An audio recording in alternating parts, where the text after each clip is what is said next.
하셨을 때 첫 번째 거 한번 읽어볼까요? 되게 중요한 표현이었죠. 시작. 변하지 않는 복음의 가치를 변하는 시대와 벗삼으며 전하는 사람들. 십자가를 통한 구원은 전혀 변하지 않는 가치입니다. 그런데 이 변하지 않는 십자가의 복음의 가치를 변하는 시대인 우리 시대 가운데에 해석하고 읽고 선포하는 것, 이게 선지자였습니다. 그래서 제가 지난주에는 디트리, 제 친구, 지금 제 나이에 형장의 이슬로 사라졌던 디트리 보네퍼 목사의 이야기를 해드렸죠. 그래서 그분은 20세기 나치가 정말 광기 가운데 세계대전을 일으키고 전 세계를 집어삼키려고 하는 살육의 광기 속에서 선지자적인 목소리를 냈고 실제로 행동까지 했죠. 그러면서 제가 이런 질문을 던졌죠. 21세기에 그렇다면 선지자는 누구인가? 정답을 설교 한 편으로 낼 수 있는 이 지역적인 부분의 내용이 아닙니다. 이거는 평생 우리가 함께 선지자적인 마음으로 살아갈 것을 다짐하면서 함께 해나가야 될 거대 담론 숙제라고 보시면 되죠. 자, 그렇다면 선지자가 가졌던 이 종의 정신은 어디서 왔던가? 왜 위기와 고난과 위협을 헤쳐나가면서도 끝까지 그렇게 했는가? 그 종의 정신은 어디서 나오는가? 자, 한번 읽어볼게요. 시작. 오름이 주는 힘. 오름이 주는 힘은 어디로부터? 그렇죠. 그러니까 이 앞에 있는 내용이랑 매치가 되는 거예요. 하나님 말씀을 분별했고 이게 옳다는 확신이 들었고, 그리고 이것이 하나님이 기뻐하시는 것이라는 마음의 확정 가운데 선언하는 것입니다. 그러니까 이 말을 전했을 때 내게 어떤 피해가 올 거를 알면서도 할 수 있게 되는 거예요. 만약에 그 오름의 근거가 하나님이 아니라 세상의 지혜와 사상이었다면 아마 나중에 가서 크게 경을 치고 후회하고 땅을 쳤을 수도 있어요. 하지만 끝까지 주의 길을 간 사람들의 공통적 특징, 다 길을 가놓고 아유 내가 괜히 이렇게 살았어 한 사람 봤어요?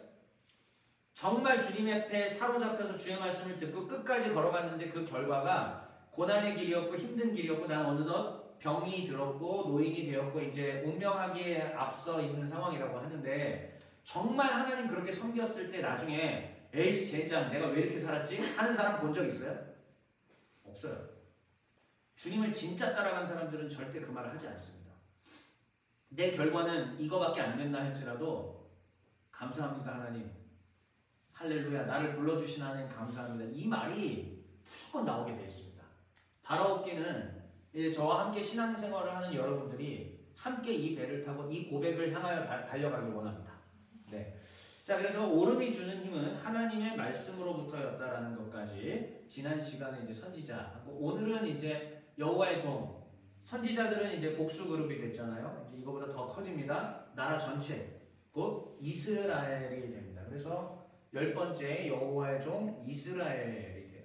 저는 오늘 이 4가지의 카테고리로 좀 말씀을 나누고자 하는데, 첫 번째는 지금까지 살펴본 여호와의 종에 대한 정리를 간단하게 하고, 그리고 오늘 이제 이스라엘 순서잖아요. 그러니까 이스라엘 역사가 무엇인지, 자 여기서도 오늘 프리미엄 설교예요. 자 오늘은 일단 보통 일반 설교 아니고 약간 프리미엄 설교. 왜냐? 교회 생활하면서 아마 한 번도 못 들어본 관점이 나올 거기 때문에, 단 한 번도 못 들어본 교회 생활하면서 신앙생활하면서 한 번도 못 들어본 관점이 여기서 나올 거기 때문에 좀 오늘 프리미엄 표를 하나 딱 붙이겠습니다. 여기. 그 다음에 본문을 보고 선지자로서의 이스라엘, 지난 시간은 선지자였잖아요. 근데 이제 이 이스라엘이 곧 선지자다라는 관점까지 그냥 오늘 좀 보도록 할게요. 첫 번째, 지금까지 살펴본 여호와의 종을 정리해 볼게요. 이따금씩 빠졌던 분들도 요것만 보시면은 요점 정리가 되는 겁니다. 정동재 아주 표정이 밝아요. 갑자기. 네. 첫 번째, 기억하실지 모르겠지만은 하나님께서 자기 종들을 보내신다라는 이야기로 출발했었습니다. 기억나세요? 네, 기억나시죠? 자기 종들을 보내신다라는 것을 할 때 제가 누가복음의 말씀을 가져왔고, 그래서 포도원의 비유, 정동지 안 찍어도 돼요. 파일 다 드릴 수 있다. 나한테 달라면 달라는 대로 다 줄 거니까. 자, 다 우리 이제 나누는 겁니다. 다. 네. 오픈 소스예요. 제 자료 오픈 소스로 다 나눌 테니까. 자, 자기 종을 보내시는 것은 포도원의 비유였는데 등장인물들 잠깐씩 한번 생각해 보시죠. 주인 있었죠? 주인이 포도원 만들고 그 다음에 농부들을 통해서 일하게 하고 이제 걷어들이려고 했더니 안 내놔. 그래가지고 종들을 보내고 죽여. 또 종 보내고 죽여. 종 안 돼. 어떻게 하지? 그러다 누굴 보낸다? 이제 아들을 보낸다. 제가 이제 이 이야기들을 하면서 결국은 다시 다 하려면 너무 길어지니까 요점만 딱 얘기할게요. 포도원 만든다라는 것은 결국은 하나님께서 천지를 창조하신 것과 같은 개념이라고 했고 하나님께서는 천지를 창조하시고 천지를 창조하신 에덴 동산과 여기서 마음껏 많은 것들을 사람들이 누리되 그것으로 하나님께 영광 돌리고 하나님을 기뻐하며 살기를 그리고 인간들도 서로 너무나 이 예배의 예식에 매여 있는 게 아니라 하나님을 인하여 먼저 기뻐하고 사람들끼리 행복하게 사는 게 하나님의 원래 창조 뜻이었다는 거예요. 자, 그러니까는 여기에서 다시 포도원을 만드셨다는 거. 포도원을 만든 궁극적 이유도 뭔가? 포도를 생산해서 즐겁게 먹는 거잖아요. 그래서 기쁨과 즐거움으로 사람들이 함께 나누게 하기 위함인데 농부들이 포도를 내놓지를 않아요. 농부들이 자기들만 포도를 다 가지고 하려고 합니다. 그랬을 때 하나님께서 이제 아들을 보내서 이 아들이 결국 누구였죠? 하나님의 아들인 예수 그리스도였죠. 예수 그리스도가 곧 마지막 선지자의 종으로 오셔서 포도 내놔 라고 이제 하시는 거죠. 너희들만 가질 수는 없어. 구원의 감격과 하나님과 함께하는 기쁨을 너희들만 이렇게 그리고 너희들을 왜곡시켜서 이런 식으로 잘못된 길로 가게 만들 수는 없어 라고 하면서 오신 분이 예수 그리스도셨다라는 얘기였었습니다. 자, 그리고 이 비유를 제가 처음으로 출발하면서 그 다음에 여호와의 종들로 쓰임받았던 인물들을 성경에서 하나씩 살펴봤습니다. 맨 처음에는 단수 인물들로 살펴보다가 서서히 복수가 되고 이제 집단으로 돼서 오늘 마지막 이스라엘이라는 국가까지 오게 되는데 이 개인과 집단과 국가가 전부 다 그 역할이 뭐냐? 하나님으로부터 보냄을 받아서 사람들로 하여금 하나님의 이 아름다운 포도맛, 포도는 비유죠. 실제 포도라기보다 하나님의 아름다우신 것을 함께 누리며 그 구원의 감격을 누리며 기쁨을 누리도록 만들려고 했던 것.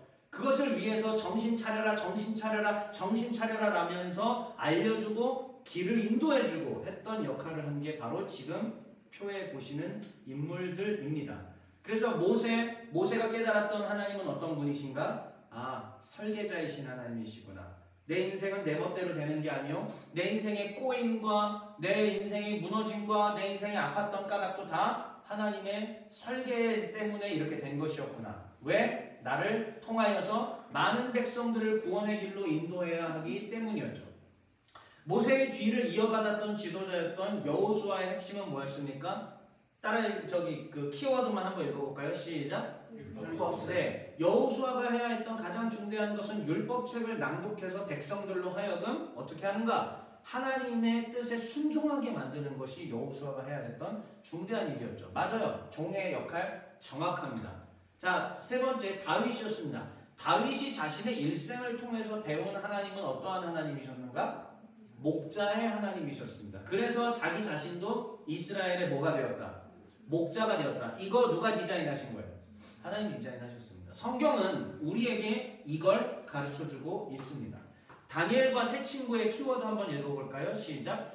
임계점입니다. 다니엘과 세 친구는 어린 시절부터 신앙의 교육을 아마 잘 받았을 거예요. 그러나 그들이 잘 받은 것에만 머문 게 아니라 정말 강력한 도전 앞에서 자신들이 꿇지 않고 왕의 진미를 거부하고 또 왕 앞에 절하는 것도 거부하면서 임계점을 넘어가 그 위협의 임계점을 넘어갔더니 하나님이 개입하셔서 초자연적인 기적이 일어나는 것을 체험했더라라는 것이죠. 그러니까 다니엘과 세 친구는 어떠한 길을 걸었느냐? 비주류 인생, 저항하는 영원한 청년의 인생을 걸어갔다라는 말씀을 드렸었습니다. 그리고 이게 바로 여호와의 종들이 걸어가는 길이다라는 것을 말씀드렸고요. 그리고 그 뒤 이어서 다니엘과 연결되는 성전의 직무자들, 제사장이 있었고 레위인이 있었고 또 맨 마지막으로는 우리 익숙하지 않았던 누가 있었죠? 생소했던 느디님까지 있었습니다. 자, 뭐 찬양대 문지기 다 빼고 하여튼 이 느디님까지 이 모든 성전의 직무자들에게 주어졌던 요구되었던 핵심이 뭐였느냐? 읽어보세요. 성결이에요. 그러니까 이 앞에까지는 이제 그럭저럭 우리가 받아들이면서 그래 나도 여호와의 종이 될 수 있겠다 할 수 있는데 현대 사회에서 우리는 여기서 무너집니다. 성결. 우리는 하나님 앞에 성결하지 못하고 하나님 앞에 거룩하지 못하고 구분되지 못하고 세상이 말해주는 가치에 그대로 편승해서 따라가다 보니까 힘이 나오려다가도 힘이 나오지가 않는 거예요. 임계점을 다니엘하고 연결됩니다. 임계점을 넘어봐야 하나님의 역사를 체험할 수 있는데 언제나 그 임계점을 넘지를 않아요. 왜? 나는 성결하고 싶지 않으니까. 사실 이 성결한 것을 체험을 해보면서 싸워 나갈 때에 그때 하나님의 거대한 힘을 느낄 수가 있는데 여기서 싹싹싹싹 다 무너집니다. 오늘날의 한국의 개신교회들이 힘을 잃은 까닭은 무엇이냐면 바로 성결의 부분에서 심대하게 타락했기 때문은 아닐까요? 자, 그리고 지난 시간에 배웠던 것이 선지자였죠. 자, 선지자의 키워드는 읽어볼까요? 시작. 분별이었습니다. 성결한 사람들은 하나님의 뜻을 분별합니다. 그런데 내가 이제 어느덧 성결하지 않고 오염되는 계속 나를 오염시키고 하나님의 뜻으로부터 멀어지는 말과 행동들과 생각들을 계속 했을 때에 점차적으로 우리는 어떻게 되냐면 분별하지 못하게 됩니다. 그럼 어느 순간부터 하나님의 말씀으로부터 멀어지는 거고 들어도 들리지 않고 듣고 싶지도 않아 하고 읽고 싶지도 않아 하고 그대로 살고 싶지도 않아 하는 연속적인 이 연쇄 반응들이 일어나게 된다는 것이죠. 하지만 선지자들은 어떤 사람인가? 성결했고 끝까지 성결하며 끝까지 주의 길을 따라가겠노라고 결단하며 분별했던 사람들입니다. 자, 지금까지 살펴본 이 내용들을 요약하자면 아래 제가 4가지로 요약을 해봤습니다. 첫 번째, 여호와의 종들은 대부분 뭐를 겪는다? 네, 이것은 필연적이라고 보시면 됩니다. 저도 제가 신학을 이제 결심을 했을 때 21살 무렵이었죠. 그때 이제 교회 목사님한테 찾아가서 청년부 담당하는 목사님한테 찾아가서 이렇게 얘기를 했죠. 제가 이제 부름을 아무래도 받은 것 같습니다. 저는 이 길을 가야 될 것 같은데 고난받기가 싫습니다. 그랬는데 이 목사님께서 저를 위로해 주신다고 하신 얘기라는 건 알고는 있지만 목사님은 저에게 거짓말을 했습니다. 아니면 그분이 알고 있는 게 잘못된 거짓일 수도 있죠. 무엇이냐? 하나님을 믿으면서도 주의 종의 길을 가면서도 고난받지 않을 수 있다.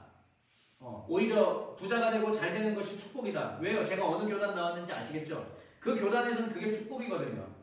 근데 그 얘기를 듣고 나서부터 제가 주의 길을 걸어가는데 제 앞에 가로놓인 것들은 처절한 고난밖에 없었습니다. 처절한. 그런데 이 고난을 통해서 뭐를 배우느냐? 마치 시편에 얘기하고 있는 것처럼 고난 중에 내가 주의 율례를 배웠나이다.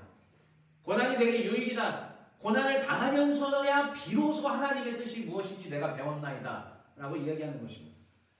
우리는 종의 정신을 갖고 교회를 세웠는데요. 이 종의 정신을 가진 종의 교회는 고난을 피해갈 수 없습니다. 우리의 삶은 고난을 받을 수 있고 또 고난을 넘어서야 하고 그리고 영원한 고난은 또 없다는 것을 기억하실 필요가 있어요. 영원한 고난은 없고 또 넘어가면 하나님께서 평강을 우리에게 주시기도 합니다. 그런데 분명한 사실은 인간의 완악함을 깨게 하기 위해서는 하나님은 반드시 선물로 무엇을 주신다? 고난을 주신다는 얘기죠. 자, 두 번째입니다. 여호와의 종들은 무엇을 배격합니까? 예, 크게 한번 읽어주세요. 기회주의적 삶을 배격한다. 기회주의적인 삶이라는 것은 무엇이냐면 자신의 유익을 위해 요래 붙었다 저래 붙었다 하는 것을 기회주의라고 얘기하죠. 그런데 앞서 이 다니엘도 그렇고 선지자들도 그렇고 오름이 주는 힘이 있었죠. 말씀의 대입니다. 이 사람들은 기회주의를 전혀 예전부터 이렇게 했을 때 여기로 붙었다가 이렇게 붙었다가 자신에게 유리하게 말을 이렇게 바꿨다가 저렇게 바꿨다가 안 해요. 대의를 따라갑니다. 왜요? 나에게 말씀을 주신 분에 대한 경외감으로 가득 차 있기 때문이죠. 어떤 사람들이 진짜 하나님의 사람들일까요? 기회주의적으로 요랬다 저랬다 하는 사람일까요? 아니면 하나님을 경외하면서 올곧게 하는 사람이 진짜 하나님의 사람일까요? 여러분들이 충분히 판단하시리라고 생각합니다. 그래서 그런 사람들은 이어지죠. 3번 묵묵히 자기 길을 걸어가고요. 그리고 이런 사람들이 그렇게 할 수 있는 이유는 4번째 중요합니다. 시작. 여호와의 종들은 대부분 하나님을 개인적으로 체험했다. 대부분 하나님을 개인적으로 체험했습니다. 많은 사람들이 하나님에 대한 개인적 체험을 갈망하죠. 그런데 그 개인적 체험은 우리에게 달려있는 것은 아니고 하나님의 때가 반드시 있습니다. 그러나 중요한 원리는 있어요. 하나님을 찾을 때에 하나님께서 깊이 만나주시는 분이시라는 뜻이죠. 지금은 너희가 나를 찾을 만한 때고 만날 만한 때라는 그 이사야 말씀을 기억합니다. 제가 20대 초반 때 그 말씀을 붙들고 얼마나 기도를 많이 했는지 몰라. 하나님 만나주십시오. 이미 그런 체험들이 있지만 그게 아니라 더 깊이 하나님의 뜻을 날마다 분별하면서 갈 수 있게 도와주십시오라고 했는데 그 말씀을 붙들고 그렇게 열심히 기도하는데 하나님은 어떻게 역사하시는가? 진짜로 하나님이 때에 따라서 당신의 살아계심들을 보여주시고 깨닫게 하시고 경험하게 하시더라라는 얘기입니다. 제가 얼마나 간절히 사모했는지 아세요 그때? 정말 막 그 말씀 붙들면서 어떻게든 내 삶에 계속 증거해 주십시오. 드러나 주십시오. 살아있는 걸 보여주십시오. 아니 세상에 요즘 과학시대에 신에게 신적 경험 달라고 자꾸 하는데 무슨 개뿔 무슨 일이 일어나요. 근데 개뿔 무슨 일이 일어나더라고요. 놀라운 일이 일어나더라고요. 심지어는 어느 순간 어느 수준이냐 뭐 제가 누차 말씀드렸죠. 버스를 타고 가다가 하나님 제가 몇 정거장 뒤에 내려야 될까요? 중간에 만나야 될 사람이 왠지 있을 것 같은데요. 딱 그랬어요. 그러면 갑자기 전화벨이 10초 있다가 띡 울려요. 누구래? 형, 저 지금 세이브존인데요. 세이브존으로부터 4정거장 전이었어요. 근데 딱 전화가 오고 띠 누르고 세이브존 내려요. 만나면 하나님한테 기도했다고. 하나님의 사람을 보내달라고. 그래서 자기한테 뜻하는 걸 알려달라고. 근데 그때 그러다가 이제 지도 급하니까 저한테 전화 걸고. 그리고 저는 근데 딱 때마침 그거였고 내렸고. 이게요 여러분 하루 이틀이 아니었어요 저는. 이게 제 20대 중반의 이야기예요. 대부분은 하나님에 대한 개인적 체험들이 있고요. 그러니까 더 말씀의 대의를 따라갈 수가 있는데 사랑하는 성도 여러분들 이 하나님에 대한 개인적 체험을 줄 수 있는 그래도 가장 좋은 도구가 뭔지 아십니까? 기도회예요. 그래서 기도회가 필요한 겁니다. 기도회. 말씀 성경은 제일 그건 기본인데 그러니까 지금은 저희는 주일날 이렇게 예배를 드리지만 언젠가는 금요일이나 이럴 때에 기도회를 만들어야 됩니다.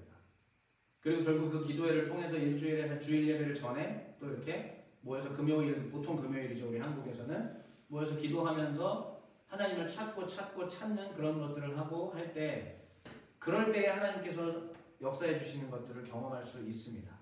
그래서 저희 종회교회는 말씀만 공부하는 교회가 아니라는 것을 지금은 상황상 이러고 있다는 것을 분명하게 알려드리고요. 때가 이르려면 폭발적으로 할 겁니다. 아주 폭발적으로. 자, 이렇게 해서 여호와의 종에 대한 정리를 좀 먼저 해봤고요. 그 다음은 오늘 이제 이스라엘이잖아요. 이스라엘의 역사에 대한 얘기들을 아주 짤막하게 좀 드릴게요.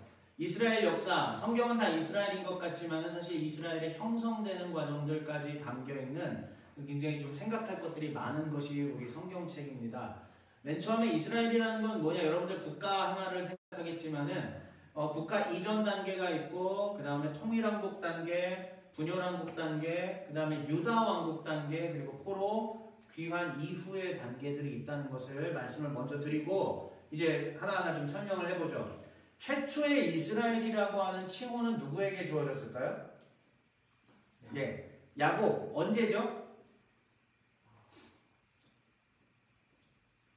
베델에서 돌베개. 이거 씨름할 때죠. 네. 그 씨름할 때 그래 이스라엘이라는 말의 뜻이 무엇입니까? 하나님과 겨루어서 이겼다는 뜻이에요. 말이 되는 소리예요 이게. 하나님과 겨루어서 이겼다는 뜻이에요. 사실은 이스라엘은 굉장히 놀라운 표현이고요. 야곱의 바뀐 이름이 이스라엘이죠. 그러니까는 야곱이 사실 실질적인 이스라엘의 조상이고, 그러나 야곱의 아버지의 아버지인 아브라함까지 이제 거슬러 올라가서 이렇게 우리가 하나로 인식하지만 사실 진짜 이스라엘이라는 표현은 누구에게 제일 처음 쓰였다? 야곱에게 쓰였어요. 그래서 야곱과 그의 아들들 12아들, 그래서 야곱의 12아들이 12지파를 이루어서 민족을 이루고 그 민족이 훗날에 뭐가 되었다? 국가가 되었다라는 것이 성경이 우리에게 가르쳐주고 있는 겁니다. 하지만 그 이후에 아직 왕국이 세워지기 전까지는 국가 이전 단계라는 것을 꼭 기억하셔야 돼요. 우리는 지금 야곱과 그의 아들들 12지파 하면 이미 그때부터 나라라고 생각하는데 아니요. 애굽의 노예일 때도 여전히 나라는 아니었고요. 광야 40년 때도 국가가 아직 아닙니다. 가나안에 정착해서도 아직은 국가가 아니에요. 그럼 언제부터 국가가 되었느냐? 최초의 이스라엘의 왕조가 세워진 거는 어느 왕조일까요? 지금 제가 표현을 써왔어요. 여러분들 다 어디서 잘 못 보신 표현들이에요. 어느 왕조? 통일왕국의 예, 베냐민 왕조예요. 그러니까 이스라엘의 원래 정통성은 누구에게 있다? 베냐민 지파에게 있는 거예요. 베냐민 지파 누구? 사울이죠. 사울에게 있는 거예요. 자, 사울에게 있지만 근데 이후에 사울이 실각하게 됩니다. 사울이 하나님 앞에 온전하게 서 있지 못했기 때문에 실각하게 되죠. 자, 그리고 난 다음에 하나님께서는 다른 왕조를 선택하십니다. 누구요? 네, 유다 왕조를 선택하시죠. 유다 왕조의 후손이 누구죠? 다윗입니다. 자, 그래서 다윗과 솔로몬 때까지는 아직 나라가 하나였던 통일왕국이고 그 이후에 나라가 분열되는데, 자, 이제 분열왕국 때 제가 이 써 리스트들은 저에게 오랫동안 성경 배우신 분들은 알겠지만 제가 한쪽만 써왔어요. 무슨 말인지 아시죠? 지금 저거는 어느 왕조일까요? 네, 북이스라엘이에요. 왜일까요? 이스라엘이라는 이름은 누구에게 허락된 거니까? 북왕국에게 허락된 거예요. 아, 이제 한 번도 못 들어본 얘기들을 지금 제가 하는 겁니다. 북왕국에게 해당했던 이 북왕국에게 돌아갔던 칭호가 이스라엘이에요. 미안하지만 유다는 그냥 유다예요. 나라가 나눠졌음에도 불구하고 유다는 여전히 그냥 유다예요. 이스라엘이라는 칭호는 여전히 10지파가 가져가 있습니다. 누구요? 여기 나와 있는 이 왕조들이에요. 그래서 이 왕조들 이름 아주 그냥 좀 막 외계어 같지만은 진리는 외계어 같지만은 하나하나씩 한번 좀 살펴볼게요. 읽어봅시다. 시작. 여로보암 왕조, 아하사 왕조, 시므리 왕조, 오므리, 예후, 살루, 문하네, 베가, 호세아. 예, 끝까지 왕조 붙여주셔서 감사해요. 네. 시므리, 오므리 좀 말이 재밌죠? 네. 시므리는 딱 7일 했던 왕조죠. 그리고 또 당했어요. 오므리한테. 네, 그리고 나서 오므리 왕조가 굉장히 오래 갑니다. 오므리 왕조가 왕이 이제 4명 정도 쭉 이렇게 가고 예후 왕조도 좀 오래 갔죠. 자, 그런데 중요한 것은 이제 요 분열왕국 다음입니다. 북왕국이 아시리아라고 하는 나라한테 주전 722년에 당해요. 망했죠. 자, 그러면은 북왕국 다 어떻게 된 거예요? 나라가 통째로 사라졌죠. 자, 그러면 북왕국부터 쭉 내려오던 모세 이야기, 출애굽 이야기 등등등 다 어떻게 되는 거예요, 이제? 이제 이 이야기 다 어떻게 될까요? 다 날아가는 거예요. 이렇게 나라가 망했죠. 아시리아한테 먹혔잖아요. 그러면은 그동안에 하나님이 하셨던 위대한 그 스토리들 다 어떻게 되는 거죠? 다 날아가는 거예요. 그런데 그때에 우리가 성경을 보면 남유다에 히스기야 왕이 있었는데 그때 아시리아의 사네립이 쳐들어오는데 하나님의 기적으로 인해서 갑자기 하나님이 18만 5천 명을 아시리아 군대를 죽이시고 그들을 도망갔어요. 그러니까 그 이후에 유다가 완전히 어떻게 됐냐면은 각성을 하죠. 여호와는 우리의 하나님이시다. 여호와는 우리의 하나님이시다. 그러면 이제 북왕국이 텅 비었잖아요. 이제 유다 히스기야와 그 뒤에 요시야 왕까지 이 사람들이 뭘 할까? 북왕국의 그 모든 것들을 다 자기들이 계승한다라고 해서 하나 되는 것을 노력했던 것이 바로 히스기야 왕 때 그리고 요시야 왕 때까지 일들이에요. 그래서 여기 보면은 자, 이 표현 같이 한번 읽어볼게요. 유다 왕국 위에 시작. 북왕국 멸망 이후 유다가 이스라엘 칭호를 이어가. 네, 그래서 이 나라가 망한 이후에 유다 왕국이 강조했던 게 뭐냐? 우리는 온 이스라엘이다라는 것을 성경을 보면은 아주 자주 표현하고 있는 걸 볼 수 있어요. 아, 우리는 다시 뭐다? 온 이스라엘이다. 그래서 북왕국까지도 다 하나로 품어서 한 나라가 되게 만드는 것들을 한 것이 히스기야와 그 다음에 요시야까지 이어갔던 이겁니다. 그러나 이제 유다의 숙제가 있죠. 유다의 숙제. 북왕국의 이스라엘을 자기 역사로 편입시키기라는 것이 있기는 하지만 북왕국은 어떤 나라였어요? 사실은. 그 전에 모세와 이런 찬란했던 역사는 있지만 이 9개 왕조 동안에 뭐 했던 나라예요? 북왕국은. 그냥 범죄만 하던 나라예요. 하나님 애당초 없어. 하나님 안 섬겼어. 처음부터 끝까지 다 피가 가득했고 피가 가득했고 범죄가 가득했던 나라가 북왕국이잖아요. 그럼에도 불구하고 이 북왕국 사람들을 품으면서 그 이전에 이스라엘의 찬란한 역사를 함께 하나의 나라로 이끌어 나가야 되는 엄청난 숙제가 유다 왕국 가운데도 있었던 것입니다. 자, 그런데 중요한 거는 이 이후에 유다도 신바빌로니아에게 망했죠. 그러나 포로로부터 다시 귀환했지만 여전히 이스라엘에게는 또 엄청난 고난들이 있었습니다. 저런 나라들이 식민지 삼았거든요. 페르시아, 알렉산더 제국, 프톨레미와이오스 제국, 셀류쿠스, 로마까지. 다 이스라엘이라는 나라를 괴롭히고 잡아먹었던 바로 그러한 역사가 지속되었던 것이 이스라엘입니다. 자, 그런데 이러한 상황 가운데 이스라엘이 과연 선지자적인 역할을 할 수 있었을까요? 도대체 이스라엘은 어떻게 자신들의 길을 걸어가야 했는가? 오늘 일단 본문을 좀 보면 본문은 이스라엘 나라의 시작점이에요. 이스라엘 나라의 시작점이 되었던 다윗의 이야기이고, 그리고 다윗을 통해서 주어졌던 그 축복의 말씀입니다.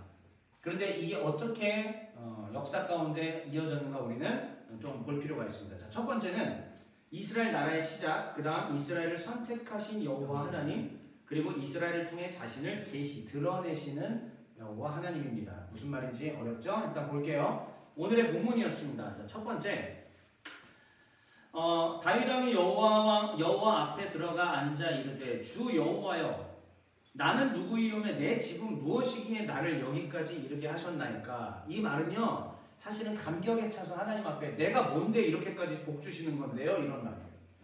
자, 그럼 왜 이게 축복의 말씀이시냐? 바로 직전에 16절에 있었던 걸 제가 읽어드릴게요. 성경책 갖고 계시는 분들은 봐도 되고요. 그 다음에 저는 읽어드릴 테니까 한번 보세요. 바로 앞에 16절에 나단을 통해서 다윗에게 임한 말씀입니다. 내 집과 내 나라가 내 앞에서 영원히 보존되고 너의 왕위가 영원히 견고하리라. 엄청난 축복이죠. 지금 시작되는 이 이스라엘의 영광, 이제 근데 너의 왕위가, 이 유다의 왕위가 어떻게 되겠다? 영원히 견고하겠다. 다시 말하면 여러분 이게 무슨 얘기냐면요, 너의 집을 통해서 내 나라를 세우겠다. 이건 뭐냐면 유다 지파를 통해서 이스라엘을 세우시겠다라는 뜻이에요. 한 번도 아마 못 들어본 관점들일 겁니다. 자, 한번 다시 보세요. 유다 지파, 다윗이 속해 있는 유다 지파를 통해서 내 나라, 원래 하나님이 세우신 나라의 이름은 뭐니까? 이스라엘이잖아요. 다윗을 통해서 이스라엘을 세우시겠다라고 말씀하신 겁니다. 자, 물론 우리는 근데 결과는 알죠. 이 뒤에 어떻게 됐죠? 나라가 동강나고 망했죠. 이 상태 갔죠. 그러나 하나님께서는 이 약속을 주셨는데, 그럼 이 약속이 누구의 때에 제대로 이루어질지 그건 다음 시간에. 자, 일단 미리 복선을 드리는 거예요. 이게 누구의 때에 이루어질지 여러분 한번 고민해 보세요. 자, 그런데 일단 제가 계속 진행을 한번 해보겠습니다. 다윗의 반응이 바로 이런 겁니다. 도대체 나 다윗과 우리 집안 유다 지파가 뭐길래 이러한 은혜를 베푸십니까? 게다가 먼 미래의 영광까지요. 19절의 노란 글씨 한번 읽어보세요. 시작. 주의 집에 있을 먼 장래의 일까지도 말씀하셨나이다. 네, 먼 미래까지 우리 집안에게, 우리 유다 지파에게 이렇게 거대한 축복을 주신다고 하니, 하나님 도대체 이게 웬 말입니까? 나는 감당을 할 수 없을 정도로 이거 너무 거대한 은혜입니다. 자, 이렇게 했을 때에 다윗이 계속 찬양을 드리는 듯한 하나님 앞에 찬양을 드리는 듯한 말을 하고 있는데, 여기 한번 볼게요. 다윗의 반응이 이겁니다. 자, 첫 번째 22절 말씀을 제가 요약해 볼게요. 하나님은 유일하신 하나님이십니다. 우리가 기독교는 유일신 사상이라고 여러분들이 알고 계시잖아요. 이 유일신 사상은 우리가 그냥 만들어낸 게 아니라 성경이 가르쳐주고 있는 신인식이 그렇다라는 겁니다. 성경에서 말하고 있는 이들이 인식했던 하나님은 세상에 많은 여러 신들이 있는 것 같이 보이지만 그것들은 다 뭐다? 다 헛된 것이고 다 가짜이며 오직 여호와 하나님만 참된 신이다라는 고백입니다. 그렇기 때문에 이것을 계승하는 우리 개신교 기독교는 어떻게 하느냐? 당연히 신은 오직 유일신 하나님밖에 없다라고 고백하는 것이죠. 자, 그런데 이 다윗이 이제 더 나아가서 이스라엘을 어떻게 인식하고 있는지 한번 볼게요. 자, 23절 말씀 여러분들이 한번 읽어보겠습니다. 시작. 땅에 어느 한 나라가 주의 백성 이스라엘과 같으리까? 하나님이 가서 구속하사 자기 백성으로 삼아 주의 명성을 내시며 그들을 위하여 그들을 주의 땅을 위하여 두려운 일을 애국과 많은 나라들과 주께서 구속하신 백성 앞에서 행하셨사오며. 여기 보면은 다윗이 인식하고 있는 하나님, 다윗이 인식하는 이스라엘이 나옵니다. 뭐냐? 땅의 어느 나라가 감히 당신의 백성 이스라엘과 같으리요. 자, 지금 다윗의 인식 가운데도 이미 뭐가 있느냐? 이스라엘에 대한 인식이 있어요. 그 이전에 출애굽하게 하신 놀라운 하나님, 야곱을 이스라엘로 이름 바꿔주신 하나님 다 있어요. 알아요. 그런데 그 이스라엘이 이제 누구의 이스라엘이다? 다윗의 이스라엘이다. 왜? 원래는 어느 왕조였어요? 자, 화면 안 넘길게. 앞에 누구 왕조? 베냐민 왕조였잖아. 원래 사울 왕조였잖아요. 그런데 어찌하여 이제 이것을 유다 왕조에게 주시고 유다 왕조를 통해서 곧 이스라엘이 되게 하시나이까라는 굉장히 놀라운 믿음의 고백이에요. 자, 그랬을 때에 더 나아가서 세상 어느 나라의 신들도 여호와께서 출애굽하실 때 같은 기적을 보인 적이 없다라는 신앙의 고백까지 나와야죠. 애국과 많은 나라들과 그의 신들에게서 구속하신 백성 앞에서 행하셨사오며 어떤 일을? 이 큰 일을, 이 두려운 일을. 출애굽의 놀라운 기적, 세상의 어느 민족에 어떤 신들이 그 일을 했느냐 이거예요. 오직 누구밖에 안 했다? 여호와 하나님만 했다.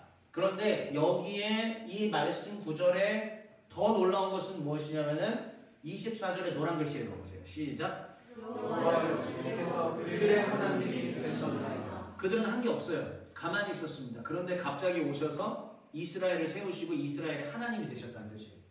이게 다윗의 하나님의 인식이고 다윗의 이스라엘 인식이고, 이제 더 나아가서 여기에 숨겨져 있는 다윗의 의중을 제가 여러분들한테 말씀드릴게요. 이스라엘을 택해서 세우신 이 위대하신 하나님이, 출애굽하게 하신, 홍해를 가르시고 기적을 일으키신 이 위대하신 하나님께서 감히 나 같은 자에게 이스라엘을 맡기시다니. 오, 주님 감당이 안 되겠습니다. 하나님, 이 축복을 내가 감당할 수가 없습니다. 이게 성경에 나와 있지 않지만 제가 느낀 다윗의 마음이에요. 자, 그리고 난 다음에 이제 다음 구절이죠. 25절과 26절. 이거는 뭐 짧으니까 같이 한번 소리내서 읽어볼까요? 시작. 여호와 하나님이여, 이제 주의 종과 종의 집에 대하여 말씀하신 것을 영원히 세우시며 말씀하신 대로 행하사 사람이 영원히 주의 이름을 크게 높여 이르기를 만군의 여호와는 이스라엘의 하나님이라 하게 하옵시며 주의 종 다윗의 집이 주 앞에 견고하게 하옵소서. 여기에 숨겨져 있는, 담겨져 있는 함의가 무엇이냐면, 오 하나님 알겠습니다. 나 같은 버러지만도 못했던 나를 이제 우리 유다를 선택하시고 이스라엘을 이끌어갈 주권자로 세워주셨습니까? 내가 부족하지만 하겠습니다. 오 하나님, 그렇다면은 내가 그 역할을 충실하게 제대로 감당하겠사오니 이 이스라엘로 하여금 만방이, 열방이 여호와 당신을 하나님으로 인정하고 인식하게 하여 주옵소서. 이거예요. 이게 다윗의 이스라엘 인식입니다. 만군의 여호와는 이스라엘의 하나님이라라고 사람들이 제발 고백하게 하옵소서. 하나님을 모르는 자들이 하나님을 알고 하나님을 찬양하게 하여 주옵소서. 나 다윗이 그 일을 하겠습니다. 왜요? 이스라엘의 목자로 세워주셨으니까. 이스라엘의 주권자로 세워주셨으니까 내가 그 일을 하겠습니다. 하나님 도와주십시오. 이게 여호와의 종인 다윗이 했던 위대한 신앙의 고백이었던 겁니다. 이 이스라엘이 그러면 어떤 기능을 하는지 지금 이해하셨죠? 이스라엘의 기능입니다. 자, 이제 마지막으로 갑니다. 그래서 그렇다면 선지자로서의 이제 이스라엘의 역할은 그렇다면 무엇인가? 지금 오늘 앞에 살펴본 본문을 기초로 이제 이스라엘의 역할을 보는 겁니다. 첫 번째 한번 읽어주세요. 시작. 민족들로 주를 찬송하게 함. 제가 형제사역단 그 겨울 여름 사경에 시간표 할 때마다 항상 마지막 날 오후에 이제 우리가 집에 가고 난 다음에 빈칸 좀 남잖아요. 시간표에는 꼭 빈칸이 아래 길게 남잖아요. 거기에 쓴 구절이 이건 거 혹시 기억하세요? 시편 67편 말씀입니다. 여호와여, 민족들로 주를 찬송하게 하여 주옵소서. 모든 민족으로 주를 찬송케 하여 주옵소서. 그거를 제가 왜 써놨는지 아세요? 이제 여기서 말씀을 배우고 돌아간 이들이 하나님을 왕으로 인식하고 기억하여 어디서든지 늘 찬양하는 삶이 되게 하여 주옵소서. 이게 제 바람이거든요. 그래서 시간표마다 제가 항상 그것을 넣어놨던 겁니다. 아무도 나에게 그걸 왜 넣었는지 물어보는 사람은 없었어요. 근데 이런 의도를 갖고 제가 그동안 넣었어요. 자, 이스라엘의 역할은 무엇이냐? 잘 보세요. 블레셋 사람들도 하나님을 찬송케 하고요. 에돔 사람들도 여호와를 찬송케 하고, 아수르도 주를 찬송케 하고, 바벨론도 주를 찬송케 하고, 심지어 로마도 주를 찬송케 하여 주옵소서. 이게 이스라엘의 역할이에요. 자, 그렇다면 다윗에게 아까 주어졌던 그 축복이 언제 이루어졌는지, 자, 다음 시간에 다시요. 근데 이미 좀 답을 찾아가 보세요. 다시요. 아수르도 주를 찬송케 하옵소서, 로마도 주를 찬송케 하옵소서, 미국도 주를 찬송케 하옵소서, 한국도 주를 찬송케 하옵소서. 자, 오케이. 자, 그 다음에 두 번째 읽어볼까요? 시작. 네, 이제 이사야 62장 6절에서 7절 말씀인데요. 이거는 뭐 안 읽을게요. 좀 다 하려면 시간이 너무 많이 길 것 같아가지고 여러분들이 훗날 이 설교 요거 보시고 우리 유튜브 다 올라가고 있으니까 궁금하시면 이거 다시 유튜브에서 이 부분만 멈추시고 성경 찾아보시고 확인하시면 되겠습니다. 쉽게 얘기하면은 주를 민족들이 찬송하게 하는 거랑 같은 개념입니다. 이스라엘의 역할은 빛을 비춰주는 거예요. 이스라엘의 역할은 사람들에게 이제 하나님을 모르고 어둠 가운데 있어 눈을 못 뜨는 백성들에게 눈 띄워주는데 그 빛을 비춰주는 겁니다. 뿅 하고 봐라, 여호와가 여기 계시지 않느냐. 봐라, 여호와 이분이 진짜 참된 하나님이시다라고 보여주는 역할을 하는 게 이스라엘의 역할이라는 겁니다. 그런데 이스라엘이 성결하지 않고, 그런데 이스라엘이 기백이 넘치지 않고, 이스라엘이 오름을 따라가지 않고 대의를 따라가지 않는다면 과연 여호와를 보여줄 수 있겠습니까? 안 되겠죠. 그러니까 하나님은 그러한 사람들을 불러내셔서 증거하셨던 것입니다.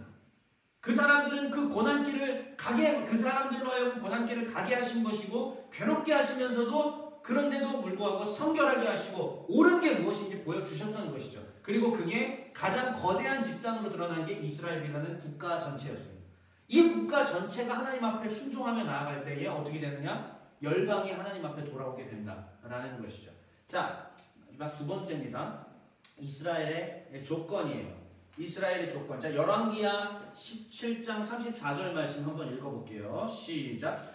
그들이 오늘까지 이전 속속대로 행하여 여호와를 경외하지 아니하며 또 여호와께서 이스라엘이라 이름을 주신 야곱의 자손에게 명령하신 율례와 법도와 율법과 계명을 준행하지 아니하는도다. 북쪽 나라가 망한 이유입니다. 열왕기하 17장은 여러분들이 머릿속에 기억해 두시는 게 좋아요. 열왕기하 17장은 뭐다? 북쪽 나라들이 왜 망했는지 정리해 주는 장면입니다. 그들이 왜 망했는가? 자, 일단은 이스라엘이라는 이름 자체를 누가 주셨어요? 하나님이 주셨잖아요. 여기 지금 보이시죠? 빨간 글씨로 제가 해놓은 거. 여호와께서 이스라엘이라고 이름을 주신 야곱의 자손, 정확하지 않습니까? 앞에 제가 설명드린 바대로 그들에게 명령하셨던 율례, 법도, 율법, 계명을 준행하지 않았기 때문에 이 나라가 망한 것이다. 이게 열왕기가 가르쳐주고 있는 북왕국의 멸망 이유, 사유입니다. 그러면은 이스라엘의 조건은 무엇일까요? 역으로 생각하면 되겠죠? 이스라엘이라는 이름을 주신 그 하나님이 우리에게 허락하신 율례와 규례와 법도, 율법, 계명들을 어떻게 한다? 예, 준행하고 가장 위에 둬야 돼요. 이거를 단순히 지킨다고 하면요, 우리가 매주마다 설교를 들어도 그냥 하고 지나가요. 그게 아니라 아예 분명하게 말씀드릴게요. 압권이라는 거 있죠. 여러분, 압권이라는 게 원래 가장 뛰어난 시험지를 맨 이제 그 과거 시험지 같은 경우는 맨 위에 둬가지고 다 눌러버리잖아요. 1등이라는 뜻이 압권이에요. 그러니까 다시 말하면 여호와의 율법을 어떻게 해야 된다? 장원 급제하는 사람 시험지를 위에 두듯이 위에다 놔야 돼요. 가장 위에 있더라고요. 가장 위에 제일 먼저 읽어볼 수 있게 만들게 해야 됩니다. 이게 성공해야 우리의 신앙이 성공하고, 이게 성공하면 우리의 교회가 성공하고, 우리의 교회가 성공하면 한국 개신교가 거룩하고 성결해질 것이며, 그러면 나라도 변하게 될 것입니다. 믿으십니까? 저는 그걸 확신하면서 주의 길을 걸어가고 있다는 사실을 말씀드립니다. 자, 그래서 마지막 정리. 하나님은 어떤 분이신가? 자기 종들을 보내신 하나님이셨죠. 맨 처음에 우리 포도원 비유.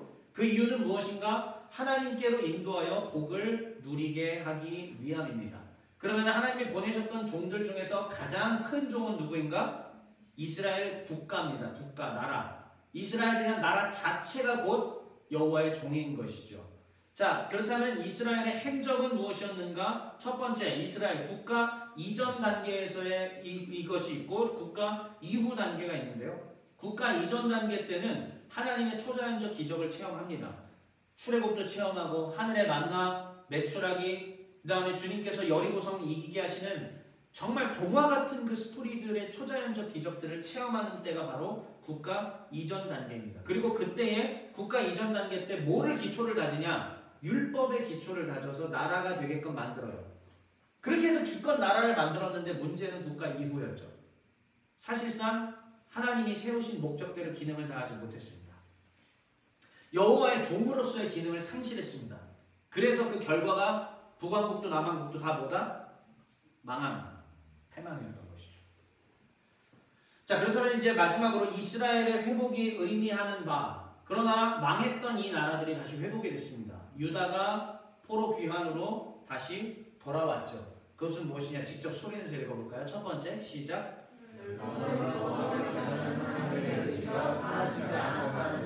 이게 놀라운 거죠. 원래 구약에 이스라엘 나라가 망한 걸로 끝났으면 그냥 이건 역사책이에요. 아, 고대에 이스라엘이라는 작은 왕국이 있었고 이렇게 흥망성쇠했구나 라는 것으로 그냥 끝나는 역사책이 될 수 있습니다. 그런데 이것은 역사책이 아니라 성경, 즉 생명을 살려주는 하나님의 말씀이 될 수 있는 이유가 무엇이냐? 그 이후의 스토리들이 끝나지 않기 때문입니다. 이스라엘은 여기서 끝이 아니에요. 그러면 우리가 알고 있는 이스라엘의 개념이 좀 달라질 수도 있겠구나라는 충분히 그러한 생각들을 해봄직합니다. 그러므로 포로에서 돌아온 백성들에게 가장 중요한 것. 자, 영어 다들 잘하십니까? 이거 발음 어려워요. 한번 읽어볼까요? 시작. What is Israelites? 네. 이스라엘라이트 하면은 이제 이스라엘 사람들. 이스라엘 사람들이라는 뜻이죠. 그러니까 결국 이스라엘 뭐 민족, 부족 이런 뜻입니다. 무엇이 이스라엘 민족인가? 도대체 무엇이 이스라엘 사람들인 건가? 우리가 알고 있는 그 북왕국인가? 남왕국인가? 남북이 합쳐진 건가? 아니면 전혀 새로운 건가?